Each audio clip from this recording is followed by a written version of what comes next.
Hello, everyone. Welcome to my second live stream. I did my first live stream yesterday, and I think it went really well. Yesterday, I went through fantasy and science fiction magazine, went through the first few lines of the short stories, and I'm going to read them throughout the month, and then maybe do another live stream on what I thought about the stories. But for this particular live stream, I want to go down memory lane, way back to around 1999, 2000. That time I was in university. I attended the United States International University, Africa, USIUA. That time I was a freshman, and I took one course called Psychology 1105, and I did a class project. I'm just looking at the paper right now. So apparently I chose question 1, and the question was, how would you go about developing a program to increase altruism in your community? So I'm just going to go through that paper and oh, hi, Ahana. Welcome. It's good to see you again. Ahana was there during my first live stream, so it's good to see you again. So I'm just gonna quickly go through this paper and just see what I think I was around 20 at that time, what my 20-year-old self thought about altruism and how to develop a program about altruism. She's a lady with a vision, full of youthful ambition. 20 years old, she's got fire in her soul. She walks the streets in Nairobi Dreams, shining bright like the sun. She's gonna change the world, yeah, she's gonna have some fun. Oh, Nairobi Dreams, keep on burning.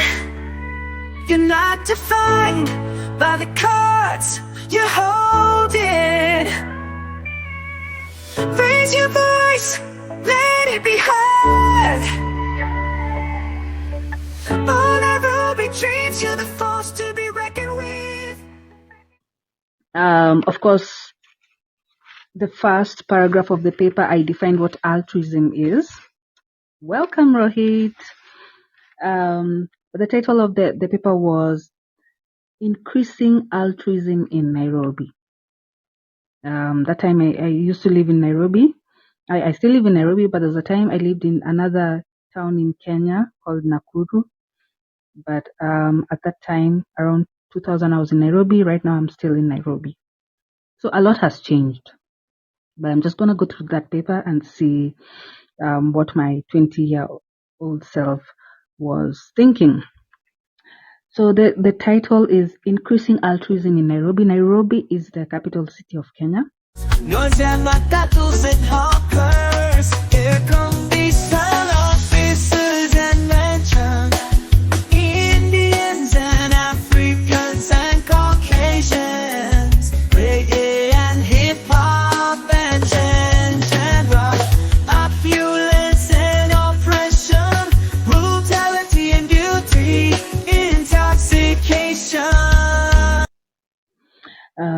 So the first paragraph I wrote, altruism refers to actions that are intended to aid or benefit another person or group of people without the actor's anticipation of external rewards.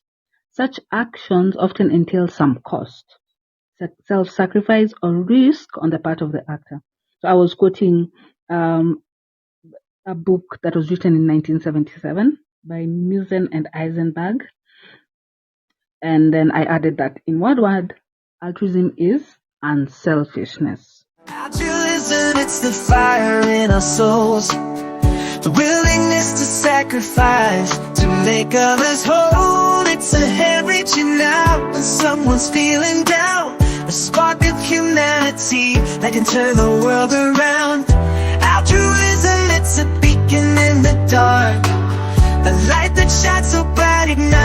every heart. It's love and compassion and strength that will endure. Oh, the power of selfless love, forever pure.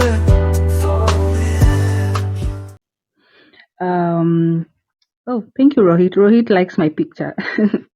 So the second paragraph I wrote in a study conducted by Beatrice and John Whiting in 1975. So I was using references that were pretty old. I don't know why. Maybe those are the only books I could find on altruism. The study was conducted in 1975. It was observed that children were more helpful in the less industrialized countries than in the developed ones. In fact, out of Mexico, the Philippines, Okinawa, India, and the United States, Kenya was found to be the most altruistic country. I don't know. Maybe things have changed by now. The study was conducted in the 1970s. I'm pretty sure if another study was conducted, things will be a bit different. So the third paragraph, 20 years later, the observations of the study were confirmed. The level of pro-social behavior had drastically decreased as Kenya, and especially its capital Nairobi, became more and more industrialized.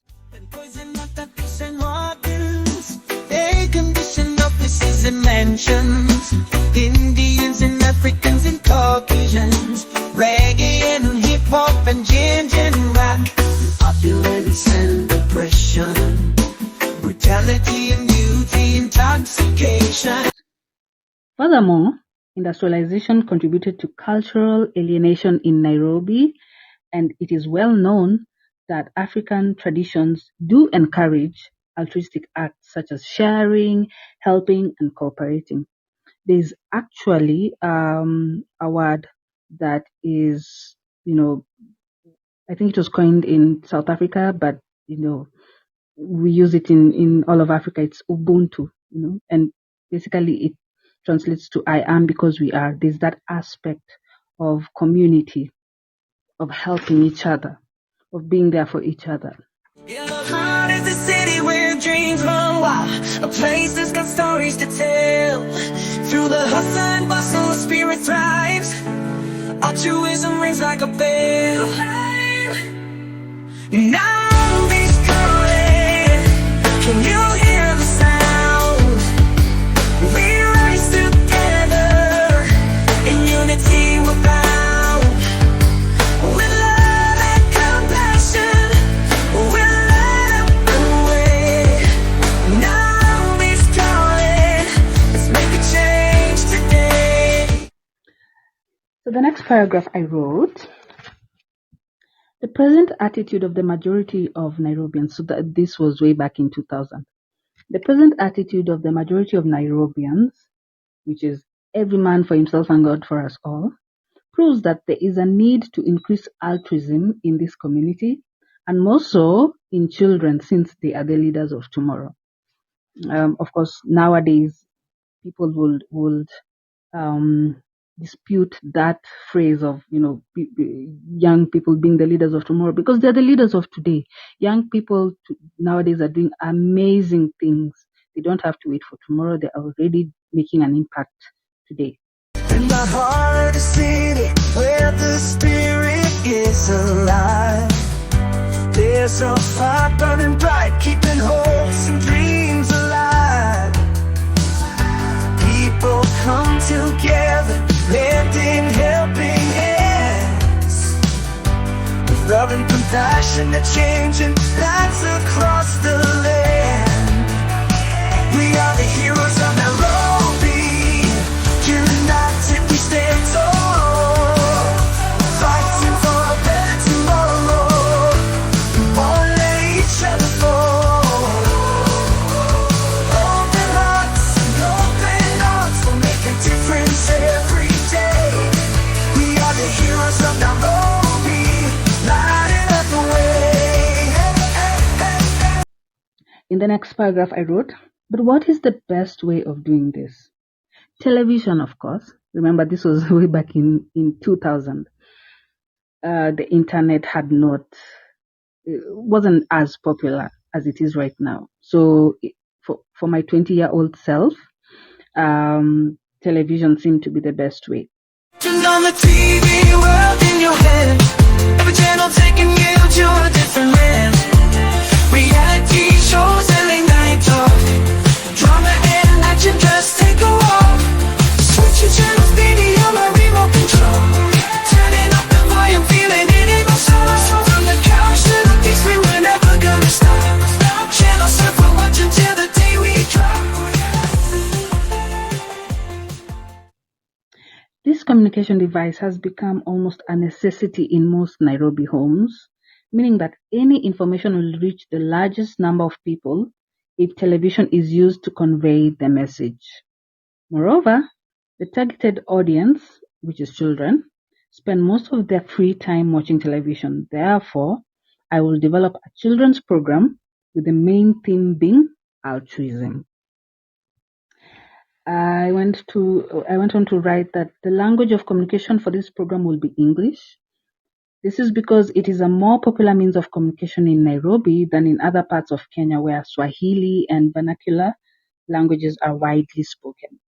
The program will have several different parts, some of which are discussed below. We turn on the TV every single day, flipping through the channels looking for something to change. Then we stumble upon a show that's different, filled with grace. They're fighting for a better world, no time to waste. Be the change, yeah, be the light. Let's take this world from wrong to right. Through the darkness we'll ignite. Be the change tonight. Be the change tonight. Be the change tonight.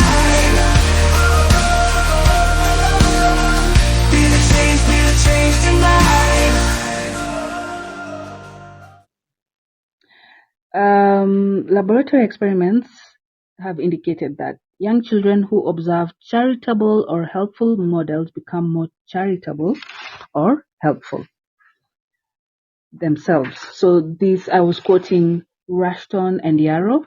Rushton's book was written in 1980 and Yarrow's book was written in 1973. So again, I was quoting really old books. I don't know whether it's because I couldn't have access to more current books on altruism, or maybe there are no current books on altruism. But yeah, those are the two books I quoted from.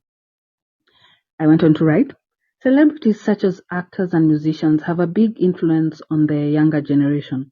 It will really increase the number of young altruists if they watched the program and found out that their favorite singers, music groups, comedians, and so on approved of pro-social behavior. These people could further emphasize on altruism by using their skills to convey the message. For example, actors could present a skit on sharing, and musicians could compose and perform a song about the advantages of cooperation. We were broken, lost and searching in a world so full of pain, but then you came along, a beacon of hope, showing us the way, leading the charge. Oh, we fight for justice, we won't back down. Oh, together we'll rise, we'll wear the crown. All for one for all, standing tall, we heed the call.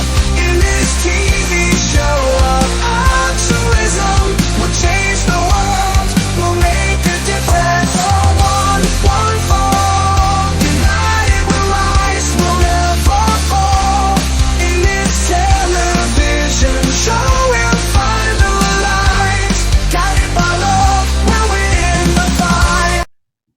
So I remember at this particular time I was watching a lot of Sesame Street. I've always been a huge fan of Sesame Street, so maybe that's what influenced me to give such suggestions, because all these things way back then I was watching